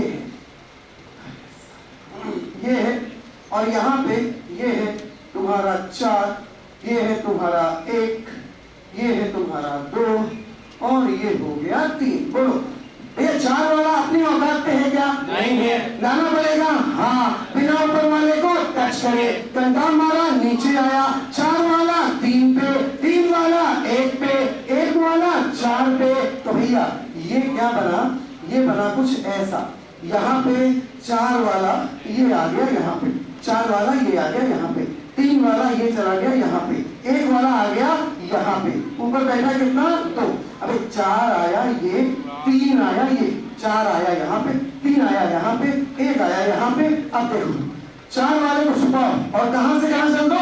1 2 3, तो 1 2 3 क्लॉक एंटी क्लॉक क्लॉक, ऐसा सिस्टम आ गया। अब सुनना, एनसीईआरटी कहती है कि अगर 4 वाला टॉप पे आ जाए तो रोटेशन करा दो, कितने डिग्री पे पता नहीं हमें, मान लो 4 वाला टॉप पे बैठ जाए यहाँ पे, मतलब ऊपर, बहुत ऊपर बैठ जाए, इसको इसकी औकात पे लाना पड़ेगा यहाँ पे। बोलना कितने डिग्री? 90। फिर बोलना कितने डिग्री? 90। कितना? 90 घुमा ना। अबे यहाँ ये एंगल ऐसा था, अब ये कितना घुमा? 90। फिर बोलो 90, 90 प्लस 90 180। तो अगर 4 वाला टॉप पे बैठ जाए तो एनसीईआरटी कहती है 180 पे रोटेट करा दो तो नीचे आ जाएगा, उसके बाद निकालो सिस्टम। भैया तुम इतनी बात ध्यान रखना, अगर 4 वाला एटम सबसे ऊपर बैठ जाए तो आमने सामने वाले एटम अल्टी पल्टी कर देना, आमने सामने वाले एटम क्या कर देना? सारे एटम अल्टी पल्टी कर देना, मतलब 4 वाला नीचे, 3 वाला ऊपर, 2 वाला इधर, 1 वाला इधर। ये तब होगा जब 4 नंबर वाला सबसे टॉप पे बैठेगा, सबसे टॉप पे बैठ जाए, आमने सामने वाले एटम अल्टी पल्टी मार देना, 4 यहाँ, 3 यहाँ, 2 यहाँ, 1 यहाँ। तो भैया अब क्या बना वो देखना, 4 आया नीचे, 3 गया ऊपर, 1 आया इधर और 2 आया इधर। भाई परमानेंट हार्डनेस की वजह, वेरी गुड, किसकी? वेरी गुड भाई, ये बताओ क्या बताओ मेरे भाई कि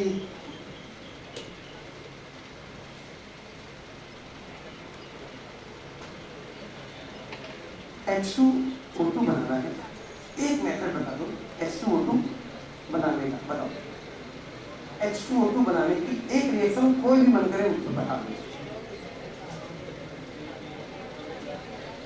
स्ट्रॉन्ग एसिड से, सही है, सही, स्ट्रॉन्ग एसिड प्लस, मेरे साथ बोलो, मेटल पेरोक्साइड, इससे एक बार और बोलो, एक बार और बोलो, मेटल पेरोक्साइड से स्ट्रॉन्ग एसिड, मेटल पेरोक्साइड से स्ट्रॉन्ग एसिड, मेटल पेरोक्साइड से स्ट्रॉन्ग एसिड, मेटल पेरोक्साइड से स्ट्रॉन्ग एसिड, मेटल पेरोक्साइड से strong, metal peroxide strong acid, क्या बन जाएगा? H2O2। इसके अलावा H2O2 बनाने का एक मेथड तुम बता दो, इसके अलावा फिर से बोलो। ना ना ना, वो तो हाइड्रोजन बन पाए, हमें बनाना है मेरे भाई H2O2। इसके अलावा एक मेथड और बनाओ, क्या एल्किल एंथ्राक्विनोल था? क्या एयर ऑक्सीडेशन कराया था? क्या एल्किल एंथ्राक्विनोल बना था और साथ में बना था H2O2? क्या एक मेथड इंडस्ट्रियल था जब हम लोगों ने इंडस्ट्रियल नहीं, क्या एक मेथड इलेक्ट्रोलिसिस था जब H2SO4 का इलेक्ट्रोलिसिस कराया था, 2 मोल का 2H+ 2HSO4 माइनस बने थे जो डिस्चार्ज होके H2H2O8 बनाए थे, जिसको पानी में डालने पे H2SO4 के साथ H2O2 बना था। ये भी एक मेथड था H2O2 बनाने का। इनऑर्गेनिक की रिएक्शन, एक एक रिएक्शन याद रखो, बिल्कुल भी गलत नहीं होना चाहिए। एग्जाम में आया हुआ क्वेश्चन इनऑर्गेनिक का, ऑर्गेनिक का तो गलत होगा ही नहीं, फिजिकल का तो गलत होगा ही नहीं किसी भी हालत में। जो गलत होगा वो गलत किसी भी हालत में होने नहीं देंगे। कौन सा? Inorganic, SPDF। अगर एक भी क्वेश्चन गलत हो गया, अगर मन से मेरी बात सुन रहे हो, तो मेरा पढ़ना बेकार, तुम्हारा पढ़ाना बेकार, ठीक है? एक पॉइंट बात है, हम भी पढ़ रहे हैं, हमने जानबूझ के बोला है मेरे भाई, हम भी पढ़ रहे हैं भाई। एक बात बताओ, हम तुम्हें पढ़ा रहे हैं तो हम साथ में पढ़ भी तो रहे हैं, हमें एक एक पॉइंट याद है, इसमें हमने याद नहीं किया है। भाई तुम एक काम करो, खुद याद करके देखो और बगल वाले अपने दोस्त को जबरदस्ती उसके बाल पकड़ो, बोलो आज तुम्हें पढ़ाएंगे। बोले नहीं हमें नहीं पढ़ा, पढ़ाएंगे, आज पढ़ाएंगे तुम्हें। जबरदस्ती उसको पढ़ाओ और जबरदस्ती एक एक पॉइंट उसको याद कराओ, उसको कम याद होगा, तुम्हें ज्यादा याद होगा। करके देखना, सच्ची बात बोल रहे, उसको कम याद होगा, तुम्हें ज्यादा याद होगा। तो ज्यादा बेहतर याद करने का तरीका क्या होता है? बगल वाले दोस्त को जबरदस्ती बोलो, नहीं उसको भी लगेगा यार कितना अच्छा दोस्त है, कितना मानता है हमको, देखो हमको पढ़ा रहा है, वो पता नहीं वो अपना रास्ता निकाल रहा है कहीं और से, वो समझ नहीं रहा है। तो पढ़ो इनऑर्गेनिक केमिस्ट्री, साथ में बैठ के पढ़ो, ज्यादा याद होगी। लिख के दे रहे, ज्यादा याद होगी, मैंने बैठ कर याद होगी। बगल वाले को पढ़ाओ, हाँ भैया अब किसी और रोज पढ़ाने लगना, चार आ गया, अरे कितने खुश हो जाते हो, आरामपन की बात करो, इतने खुश हो जाते हो, और पढ़ाई की बात करो, तेरा लगातार 1 घंटे कुछ मत बोले, सिर्फ पढ़ाते रहे पढ़ाते रहे पढ़ाते रहे। साला 70% बच्चा ऐसा हो जाता है, मतलब इधर से कोई इधर, भैया 4 वाला आ गया नीचे, 3 गया ऊपर, 2 आया इधर, 1 आया इधर, अब घुमा दो ना, 4 वाले को छुपा के, 4 वाले को छुपा के, 1 से 2 से 3 बोलो, क्यों क्या अब आते हैं पेज पे। अब टाइम यहाँ पे पेज खटाखट बदलेंगे क्योंकि जो चीजें समझानी थी वो आपको समझा दी, अब खाली एग्जाम्पल अपन देखते चलेंगे। देखो हाँ अगला पेज है, पेज नंबर 6, ठीक है। 2-3 एग्जाम्पल आपको यहाँ दिखाते हैं। ये वाला एग्जाम्पल ठीक है, ये 2 एग्जाम्पल अपन देखते हैं, ये ध्यान देना भैया।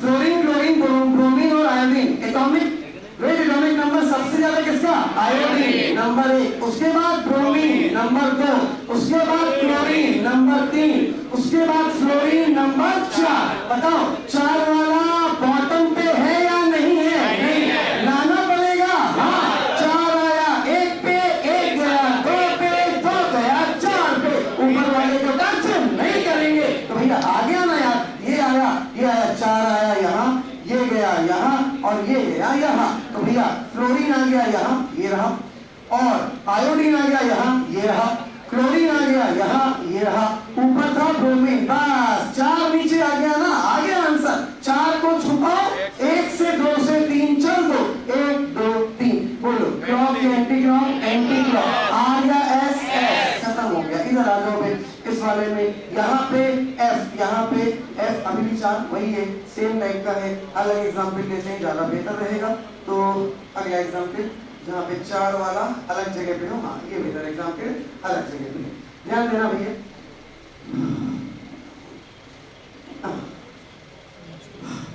देखो डायरेक्ट जुड़ा कौन है? O। एटॉमिक वेट होता है 16, डायरेक्ट जुड़ा carbon, atomic weight 12, atomic weight 12, atomic weight 1, सबसे कम किसका?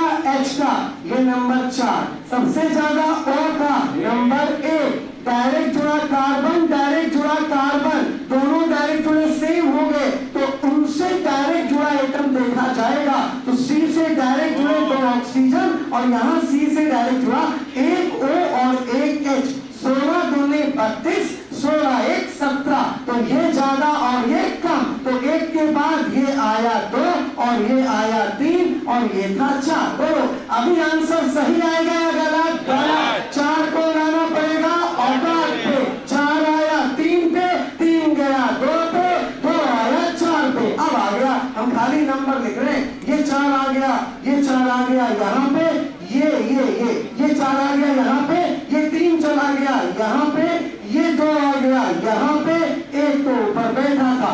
4 को छुपाओ, 1 से 2 से 3 चल दो। तो भैया 4 को छुपाओ, 1 से 2 से 3 चल दो। क्लॉक की एंटी क्लॉक, क्लॉक आर या एस आर, समझ में आ गया भैया? चलो आगे बढ़ते हैं। इसके बाद इसी के एग्जाम्पल है, एक 2 कायरल सेंटर का एग्जाम्पल ये वाला रहा। 2 कायरल सेंटर का एग्जाम्पल भी देख लेते हैं। कभी कभी 2R 2S ये नीट में पूछा हुआ क्वेश्चन है, ये वाला क्वेश्चन नीट में पूछा था। चलो एक बार देख लेते हैं भैया।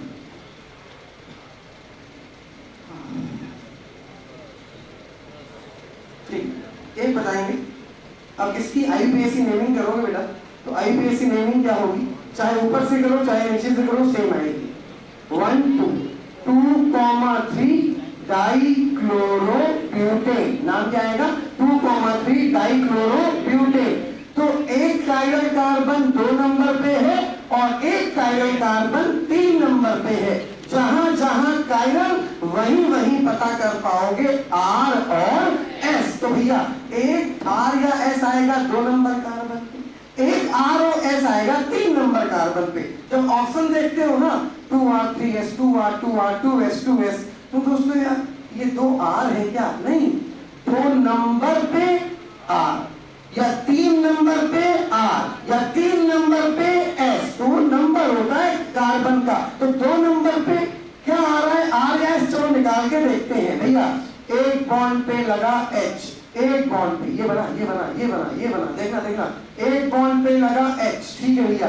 एक बॉन्ड पे लगा Cl, चलो एक बॉन्ड पे लगा Cl, एक बॉन्ड पे लगा CH3, एक बॉन्ड पे लगा CH3 और एक बॉन्ड पे ये पूरा का पूरा क्या क्या? CH Cl CH3, क्या क्या? CH Cl CH3।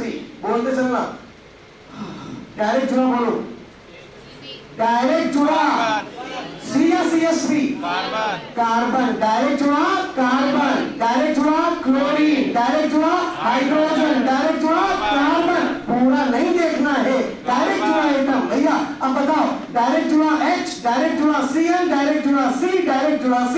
Atomic weight सबसे ज्यादा किसका? Cl का, ये नंबर 1। सबसे कम किसका? H का, ये नंबर 4। इन दोनों में लोचा। जब डायरेक्ट जुड़ा एकदम सेम हो जाए तो उससे डायरेक्ट जुड़ा कौन है वो देखते हैं। तो इससे डायरेक्ट जुड़ा 3H और इससे डायरेक्ट जुड़ा 1H, 1 Cl, 1 CH3। ऑब्वियसली बात है, ये ज्यादा और ये कम, तो ये नंबर 2, ये नंबर 3। अब बताओ 4 नंबर वाला अपनी औकात पे है क्या? नहीं, लाना पड़ेगा। हाँ, 4 आया 2 पे, 2 गया 1 पे, 1 आया 4 पे। ऊपर वाले को टच नहीं करेंगे। तो भैया जो बन रहा है वो बना रहे, हम खाली नंबर लिख रहे हैं। हम 4 लिखेंगे तुम समझ लेना वो H है, हम 2 लिखेंगे समझ लेना वो पूरा का पूरा ये ग्रुप है। तो 4 आया यहाँ, ठीक है भैया। 2 गया यहाँ, ठीक है भैया। 1 आया यहाँ, ठीक है भैया। ऊपर बैठा 3 था, ठीक है। 4 वाले को छुपाओ, 1 से 2 चल दो। 4 वाले को छुपाया, 1 से 2 चल दिए। तो clock anti clock, anti clock या क्लॉक एंटी क्लॉक, आर या एस एस। तो दूसरे कार्बन के अराउंड कैसा आ गया? एस। यहाँ ऐसे ही तीसरे पे निकालेंगे। तो ऑप्शन जरा मैच करा लेते हैं, क्या आंसर दे रहा है? तो भैया 2S, हाँ भैया 2 पे क्या आया था? S। 3 पे भी निकाल के देखना, 3 पे भी क्या आएगा? S। आंसर कौन सा हो जाएगा? पहला। नीट में पूछा हुआ क्वेश्चन है। चलो आगे देखते हैं भैया, इसके आगे कहानी खत्म।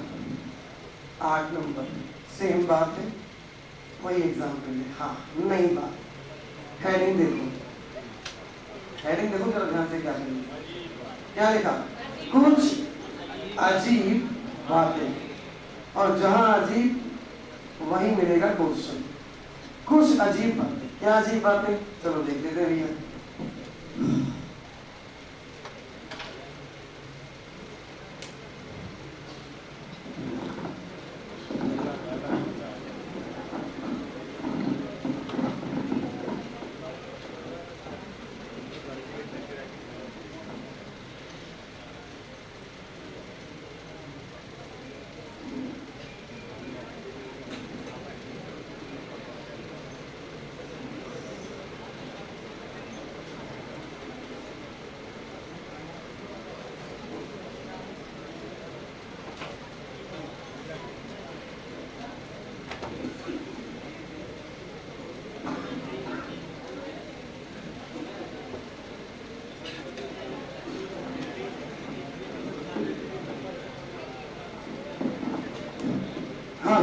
ध्यान देना,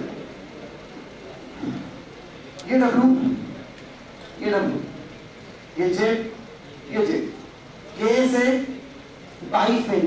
केस किसका है? बाइफेनिल। मोस्ट इंपॉर्टेंट बात है, एग्जाम में पूछ चुका है, 2-3 क्वेश्चन नीट में, तो इंपॉर्टेंट दिमाग में रखना। पहली बात, बाइफेनिल का केस कब ऑप्टिकली एक्टिव होगा और कब ऑप्टिकली एक्टिव नहीं होगा, ये बताने जा रहे हैं। तो बाइफेनिल में पहली बात, इन दोनों पोजीशन पे सेम एटम ना हो।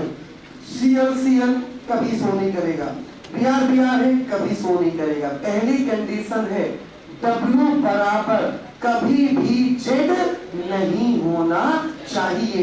अगर ये दोनों सेम हो गए तो बाइफेनिल में कभी भी दुनिया में ऑप्टिकल आइसोमेरिज्म एग्जिस्ट नहीं करेगी। सेम रिंग पे सेम लोग नहीं होने चाहिए। यहाँ Cl है तो यहाँ Br तो I दोनों चेहरे डिफरेंट होने चाहिए, दोनों मॉलिक्यूल अलग होने चाहिए, पहली कंडीशन। दूसरी कंडीशन, W और Z में से कोई भी एक बड़ा एटम होना चाहिए, बड़ा मॉलिक्यूल होना चाहिए, बल्कि होना चाहिए। बल्कि का मतलब COOH हो, SO3H हो, CHO हो, COOR हो, NO2 हो, NHCOR हो, इनको बल्कि बोलते हो, बड़ा बोलते हो। Cl क्या है? छोटा एटम है, बड़ा नहीं मानोगे। Cl एक ही एटम है ना, बल्कि मतलब बड़ा, बड़ा मतलब फंक्शनल ग्रुप काफी लंबा हो, COOR हो, COOH हो, NO2 हो, NR2 हो, COOR, COCl हो, बल्कि फंक्शनल हो, बल्कि फंक्शनल ग्रुप हो। जरा ध्यान देना, जैसे यहाँ पे हमने एक एग्जाम्पल बनाया कि ध्यान देना। अच्छा, बल्कि क्यों होना चाहिए उसका रीजन अभी आपको क्लियर कर रहे हैं। ये अपने पास एक कंपाउंड है बाइफेनिल का, जरा ध्यान देना। पहली कंडीशन क्या है कि यहाँ पे दोनों चेहरे कैसे होने चाहिए? डिफरेंट। चलो एक काम करते, एक पे Cl लगा लिया, एक पे क्या लगा लिया? Cl, और एक पे बल्कि लगा लो, कोई भी बल्कि लगा लो। मान लो COOR लगा लिया, मान लो कोई भी बल्कि लगा लो, COR लगा लिया, यहाँ पे लगा लिया Cl और यहाँ पे लगा लिया COOR। अब हमें क्या लगता है, आपसे पूछा गया this compound is optically active या इनएक्टिव। अब मेरी बात समझना सुकून से और ध्यान से कि सर आपने बताया था कि कंपाउंड को बीच से काटेंगे, चलो काट दिया, बीच से काट दिया, और काटने के बाद फोल्ड करेंगे, फोल्ड करने पे सेम लोग सेम पे आए तो ऑप्टिकली इनएक्टिव होगा, क्योंकि प्लेन ऑफ सिमेट्री होगी। कट किया, कट करने के बाद फोल्ड किया, देखो देखो, कट करने के बाद फोल्ड किया, क्या Cl के ऊपर Cl आएगा? हाँ, अरे यार भैया देखो ना, कट करने के बाद फोल्ड किया तो Cl के ऊपर Cl, COR के ऊपर COR और रिंग के ऊपर रिंग। मतलब ये क्या है? Plane of symmetry. तो कंपाउंड कैसा हुआ? Optically inactive. यही तो लॉजिक वाली बात है, यही तो अजीब बात है कि देखने में लगता है ऑप्टिकली इनएक्टिव, लेकिन होता है ऑप्टिकली एक्टिव। कैसे होता है अब ये समझ लेना। जैसे है क्या कि ये दो रिंग है अपने पास, ठीक? इधर आओ, अब जो किनारे बैठे हैं उसी को आना पड़ेगा। तब किसी के दो ढक्कन हम लेके चले गए, जेब में देखा दो ढक्कन पड़े थे, पता नहीं किसके थे। लो अब वापस कर देंगे, पहले ढक्कन है, ढक्कन लो, ऐसे पकड़ो, एक को ऐसे पकड़ो, बस। हाँ, अब जरा ध्यान देना, फिर ध्यान देना, एक 4 एटम की रिंग ये है, एक 4 एटम की रिंग ये है, ठीक? यहाँ पे इसको पकड़ो, इसके कॉर्नर पे एक एटम ये लगा, इसके कॉर्नर पे एक एटम ये लगा। तो अभी कोई दिक्कत नहीं है, क्योंकि ये वाला एटम इस वाले एटम से दूर है, टकरा नहीं रहा है, ठीक? अब हमने इसकी जगह इतने ही डिस्टेंस पे ये एटम लगाए, तो ये एटम क्या लगाने पे टकराएंगे? हाँ, टकराएंगे तो एक रिंग अपना ये प्लेस चेंज कर लेगी। मेरी बात समझना, अभी दोनों रिंग सेम प्लेन पे थी, लेकिन जब आपने बल्कि लगाने पे ये आपस में टकराएंगे। तो जब टकराएंगे तो इनमें से एक रिंग अपने आप को स्टेबल करने के लिए अपना प्लेन चेंज कर लेगी। क्यों? अभी टेम्पो नहीं देखते हो, 4 की सीट पे 5 लोग कैसे बैठते हैं? अगर चारों आगे बैठे हैं तो नहीं बैठ पाते, चारों पीछे बैठे तो नहीं बैठ पाते, तो एक पीछे एक आगे, एक पीछे एक आगे, तो 5 लोग बैठ जाते हैं। तो है क्या कि जब ये ऐसा अरेंज था तो टकरा रहा था, तो रिंग अपने आप को क्या करेगा, स्टेबल करने के लिए इन दोनों में से कोई भी एक अपना प्लेन चेंज करेगा। तो एक ने अपना प्लेन चेंज कर लिया, तो एक अब आ गया इधर और एक आ गया इधर और टकराना हो गया बंद। तुम्हें लग रहा है प्लेन ऑफ सिमेट्री है, लेकिन घंटा प्लेन ऑफ सिमेट्री नहीं है, क्योंकि रिंग अपना प्लेन चेंज कर चुकी है। अब कट करके अगर फोल्ड करोगे तो करो ना यार फोल्ड, तो ये वाला मोबाइल इस वाले मोबाइल पे ऐसे आएगा, तो फोल्ड नहीं होगा एक दूसरे के ऊपर। तो प्लेन ऑफ सिमेट्री देखने में तो लगेगी कि है, लेकिन एक्चुअल में प्लेन ऑफ सिमेट्री एग्जिस्ट नहीं करेगी। हमने ये क्यों बोला कि एक बल्कि होना चाहिए। जब एक बल्कि होगा तभी टकराएगा, जब टकराएगा तभी रिंग एक अपना प्लेन चेंज करेगी, जब प्लेन चेंज करेगी तभी प्लेन ऑफ सिमेट्री नहीं होगी, तभी कंपाउंड ऑप्टिकली एक्टिव होगा। तो दो कंडीशन, पहली कंडीशन क्या कि इन दोनों की शक्ल सेम नहीं होनी चाहिए। दूसरी कंडीशन, दोनों में से कोई एक बल्कि होना चाहिए। अब हमने बोला कि यार ये बताओ, ये बताओ ये कंपाउंड है, ये एक्टिव या इनएक्टिव? इनएक्टिव, क्योंकि दोनों में से कोई भी बल्कि एटम या मॉलिक्यूल नहीं है। हमने बोला कि यार ये बताओ, ये हटा दिया, ये यहाँ पे लगा दिया Br, यहाँ पे लगा दिया Br, ऑप्टिकली एक्टिव या इनएक्टिव? इनएक्टिव, क्योंकि कोई भी बल्कि नहीं है। हमने बोला आप बताओ, अच्छा आप बताओ तो जाने, ये यहाँ पे लगाया COH, बताना, अब बताना, यहाँ पे लगाया COH, ये Br, एक्टिव या इनएक्टिव? हाँ, तो सुनो, क्योंकि एक ही रिंग पे दोनों सेम नहीं होने चाहिए। दो कंडीशन है। पहली कंडीशन, दोनों की शक्ल अलग अलग और दोनों में से कोई एक बल्कि, तभी ऑप्टिकली एक्टिव, वरना हमेशा क्या होगा, ऑप्टिकली इनएक्टिव। बल्कि किसको मानोगे? ऐसे फंक्शनल ग्रुप जहां पे एटम ज्यादा हो, एक से ज्यादा हो, CH हो, COR हो, NHCOR हो, NR2 हो, NHR हो, COH हो, SO3H हो, सिंगल एटम बल्कि नहीं होगा। FHCl Br सिंगल एटम बल्कि नहीं होगा। अब एक एक्सेप्शन सुनो, एक दिक्कत सुनो। क्या दिक्कत? 7th में टॉप पे कौन बैठता? उसके बाद ठीक भैया, इतनी डिस्टेंस थी, यहाँ पे F आया, यहाँ पे Cl आया, कोई दिक्कत नहीं, दोनों रिंग थी, यहाँ पे F, यहाँ पे Cl, कोई दिक्कत नहीं। Cl आया, Br आया, कोई दिक्कत नहीं। F आया, Br आया, कोई दिक्कत नहीं। Br आया, I आया, दिक्कत सुन, क्यों? F Cl Br I, तो 7th में एटॉमिक साइज, 7th में एटॉमिक साइज सबसे ज्यादा किसका? या तो Br का और या तो I का। एटॉमिक साइज सबसे ज्यादा किसका? Br और I। और Br और I अगर दोनों आ गए तो बल्कि ना होते हुए भी दोनों का साइज जब बहुत बड़ा होगा, तो दोनों का साइज बड़ा होगा तो आपस में क्या करेंगे? टकराएंगे। तो टकराएंगे तो फिर से रिंग अपना प्लेन चेंज करेगी, तो फिर से कैसा हो जाएगा? Optically active. 2019 का क्वेश्चन यही वाला पूछा हुआ है नेट में। क्या? चलो एग्जाम्पल आपको दिखाते हैं, एग्जाम्पल दिखाते हैं, जरा ध्यान देना। जैसे मान लीजिए हमारे पास ये है, ये है, ये यहाँ पे लगा I और Br, यहाँ पे लगा I और Br। हमें क्या लगेगा कि प्लेन ऑफ सिमेट्री है, लेकिन I और Br आते ही दोनों आपस में टकराएंगे, दोनों आपस में टकराएंगे, तो एक रिंग अपना प्लेन चेंज करेगी। ये कंपाउंड कैसा माना जाएगा? Optically active. कैसा? Optically active. तभी जब I और Br हो, IF बेकार है, ICl बेकार है, BrCl बेकार है, BrF बेकार है, जब साथ में कौन हो? Br और I दोनों हो, तभी अपना प्लेन चेंज होगा। चलो अब जरा आगे की कहानी, इसी के आगे अब जरा देखो। चलो एक क्वेश्चन है यहाँ पे, पहले इसके भेजना इसके और नीचे हाँ ये रहा, ये रहा वो बात। देखो भैया क्या बोल रहा है, अगर दोनों एटम सिंगल है बल्कि अगर दोनों एटम सिंगल है तो बल्कि कभी नहीं माने जाएंगे। अगर दोनों एटम सिंगल है, F अकेला है, Cl अकेला, Br अकेला, I अकेला, H अकेला, ड्यूटेरियम अकेला, ट्राइटियम अकेला, सिंगल एटम कभी बल्कि नहीं माने जाएंगे।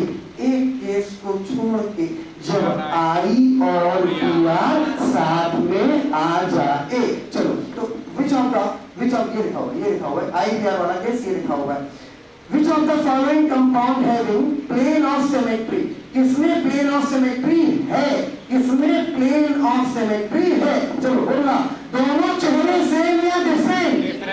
दोनों चेहरे सेम या डिफरेंट? डिफरेंट। अच्छा डिफरेंट है। अब बताओ क्या दोनों में से कोई एक बल्कि है? हाँ है। कौन? दोनों के दोनों बल्कि हैं। इसका मतलब कंपाउंड में प्लेन ऑफ सिमेट्री नहीं है। कंपाउंड कैसा? Optically active. सेकंड पे और ये बताओ क्या शकल सेम या डिफरेंट? शकल डिफरेंट। अपनी पहली वाली बात मान ली, दोनों बात माननी चाहिए। पहली बात मान ली, दोनों में से एक क्या? बल्कि। हाँ बल्कि है तो यहाँ भी प्लेन ऑफ सिमेट्री नहीं। कंपाउंड कैसा? Optically active. आते हैं आगे, जरा ध्यान देना इस पे। अब देखो बताओ शकल सेम है या डिफरेंट है? डिफरेंट। पहली बात तो मान ली। अब बताओ क्या दोनों में से कोई भी एक बल्कि है? नहीं। सिंगल एटम कभी बल्कि नहीं होता है। तो क्या हो गई? Plane of symmetry. आंसर बना तीसरा। आ जाओ एक क्वेश्चन और करते हैं। Can not be plane of symmetry. कहां पे प्लेन ऑफ सिमेट्री नहीं है? आंसर मत देखना, तुम आखिरी ऑप्शन से चेक करना। पहले बताओ दोनों की शकल सेम या डिफरेंट? डिफरेंट। क्या दोनों में से कोई एक बल्कि है? हाँ है। अगर है तो भैया प्लेन ऑफ सिमेट्री नहीं है। कंपाउंड कैसा? Optically active. ये एक्टिव हुआ, ये एक्टिव हुआ, ये एक्टिव हुआ। इधर आओ, इस वाले में पूछा क्या था? Which of the following compound can not be contain the plane of symmetry. तो भैया इस कंपाउंड में प्लेन ऑफ सिमेट्री नहीं है। इधर आ जाओ, इसमें देखते हैं। ये क्या किया? पहले बताओ ये शकल सेम या डिफरेंट? डिफरेंट। क्या दोनों में से कोई एक बल्कि है? नहीं। मतलब प्लेन ऑफ सिमेट्री है। इसमें प्लेन ऑफ सिमेट्री है। इधर आओ। दोनों शकल सेम या different? Different. Plane of symmetry कब नहीं होगी? जब दोनों की शकल डिफरेंट और दोनों में से कोई एक बल्कि। क्या दोनों में से कोई एक बल्कि है? नहीं। मतलब कंपाउंड में प्लेन ऑफ सिमेट्री है, क्योंकि रिंग आपस में टकराएगा नहीं तो रिंग अपना प्लेन चेंज करेगी नहीं, तो कंपाउंड में क्या माना जाएगा? Plane of symmetry. इधर देखो, यहाँ तो कोई दिक्कत ही नहीं है, प्लेन ऑफ सिमेट्री है। तो आंसर कौन सा हो गया? चौथा। आंसर कौन सा हो गया? चौथा। चलो अगला पेज देखते हैं, पेज नंबर 11 की कहानी। Page number 11। हाँ भैया टेस्ट और वेस्ट फॉर्म, ये बनाने में पता नहीं क्यों तुम लोग मर जाते हो। बहुत आसान सी बात है, जरा देख लेना। ऐसा कुछ भाव हो जिसको आप बोलते हो डैश फॉर्म या वेस्ट फॉर्म, इसको नॉर्मल में बदलने में फालतू में तुम्हें दिक्कत होती है।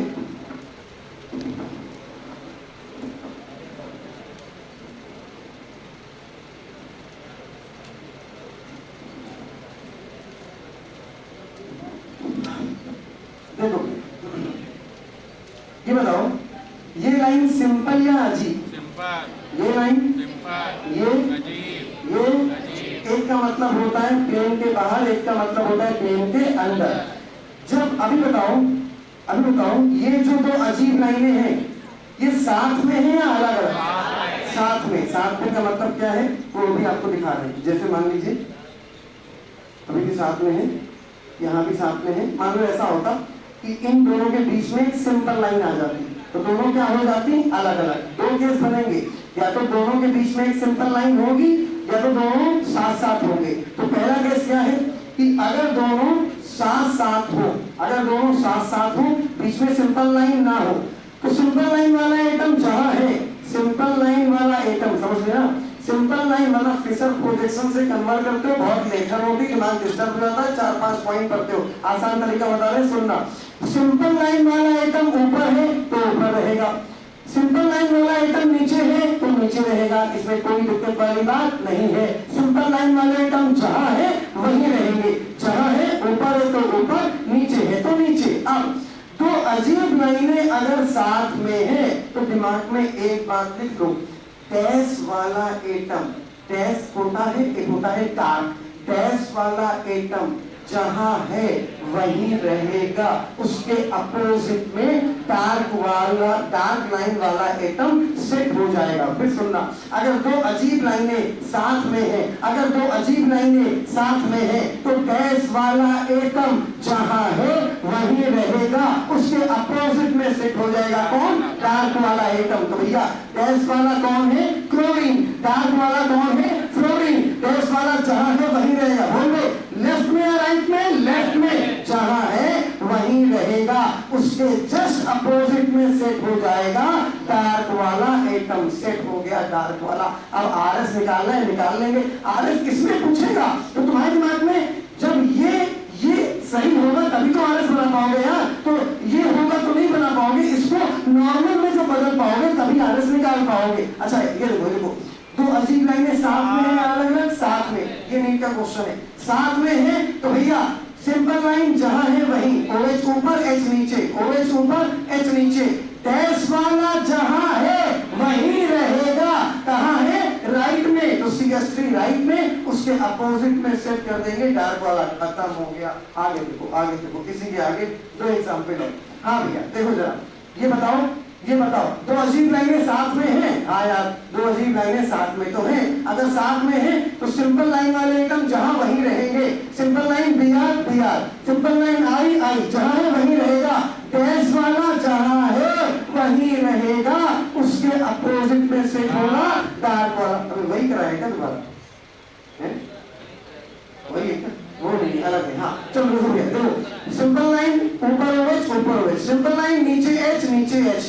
डैश वाला जहां है वहीं रहेगा, तो डैश वाला COH लेफ्ट में है, लेफ्ट रहेगा, अपोजिट में आ जाएगा कौन? CHO। आगे देखो पेज नंबर 12। अब तुम बताना, यहाँ पे अलग सी कहानी, थोड़ी सी अलग कहानी। क्या अलग कहानी है देख लोगे, समझ में आ जाएगा। भैया अब बताओ, इन दो अजीब लाइनों के बीच में कैसी है? Simple line. मतलब दो अजीब लाइन अलग अलग, दो अजीब लाइन क्या हो गई? अलग अलग। अभी साथ में थी। सिंपल लाइन के साथ कोई लोचा नहीं है, सिंपल लाइन वाले आइटम जहां है वहीं रहेंगे। ऊपर आयोडीन, नीचे ब्रोमीन। भैया अब सुनना ध्यान से, डार्क लाइन वाला एटम जहां है उसके अपोजिट में चला जाएगा। अगर डार्क वाला लेफ्ट में है तो राइट आ जाएगा, राइट में है तो लेफ्ट में आ जाएगा, और जहां डार्क होगा उसी के सामने सेट किया जाएगा डैश वाला एटम। अब दोनों बातें एक बार फिर से रिपीट करते हैं, सुनना। दो ही केस है, case number 1, case number 2। Case number 1 क्या है? दो अजीब लाइनें, दिमाग में बिठाओ, दो अजीब लाइनें साथ में है तो डैश वाला एटम जहां है वहीं रहेगा, उसके अपोजिट में डार्क वाला। अगला केस, अगर दो अजीब लाइनें साथ में नहीं है तो डार्क वाला एटम जहां है उसके अपोजिट में जाएगा और उसके सामने सेट होगा डैश वाला एटम। सिंपल लाइनों की बात तो दिमाग में रखनी ही नहीं है, क्योंकि सिंपल लाइनों के एटम जहां दिखाई दे रहे हैं वहीं रहेंगे। बताओ भैया, ये बताओ कि अगर दो अजीब लाइनें साथ में हैं, डैश वाला एटम कहां? जहां है वहीं या उसके अपोजिट? हाँ, दो अजीब लाइनें अगर साथ में हैं तो डैश वाला जहां है वहीं या उसके अपोजिट?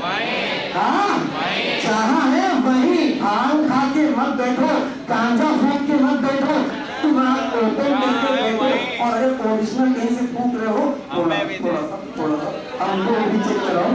तो भैया दिमाग यार, हमने सिंपल सी बात बोली, क्या बात बोली कि दो अजीब लाइनें अगर साथ में, दो बातें दिमाग में बिठानी है, वो भी दिमाग में नहीं बिठा पा रहे हो। क्या दो अजीब बातें दिमाग में? पहली बात, दो अजीब लाइनें अगर साथ में है तो डैश वाला जहां है वहीं रहेगा, उसके अपोजिट में डार्क वाला।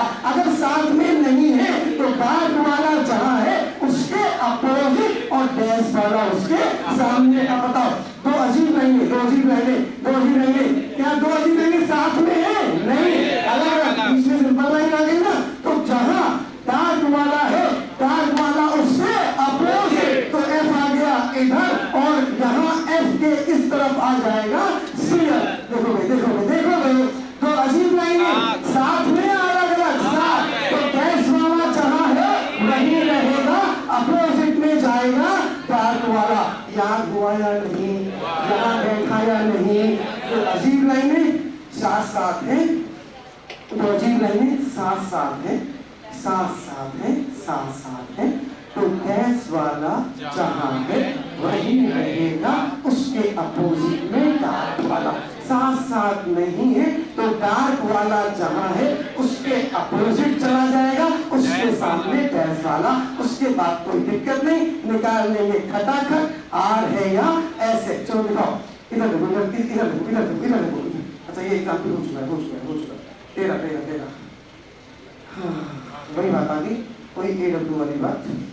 क्वेश्चन कराया है वही जो भी हमने आपको कराया था, ऑप्टिकली एक्टिव या इनएक्टिव। हाँ भैया, नीट के सिलेबस में नहीं पूछा जाएगा। एलेंस का केस, ये एलेंस का केस आपके नीट के सिलेबस में पूछा नहीं जाएगा। एक लेक्चर और लगेगा, बड़ा चैप्टर है, एक लेक्चर नहीं आधा लेक्चर लगेगा, आधे घंटे लगेंगे। कल हम लोग इसके साथ साथ सुन लेना, एक मिनट, क्योंकि फ्री होगा आपने बताया नहीं, अभी अनाउंस कर दे रहे हैं। कल इसके साथ साथ एस ब्लॉक में फर्स्ट ए पूरा याद करेंगे, एक एक पॉइंट। जिनको जिंदगी में फर्स्ट ए याद ना हो वो 1 घंटे बैठ के देख ले, साला याद कैसे नहीं होगा अपन भी देखते हैं, ठीक है। एक एक पॉइंट याद करवा के घर भेजेंगे, सुन लेना, साथ में क्वेश्चन भी कराएंगे। तो हम कल मिलते हैं सेम टाइम पे।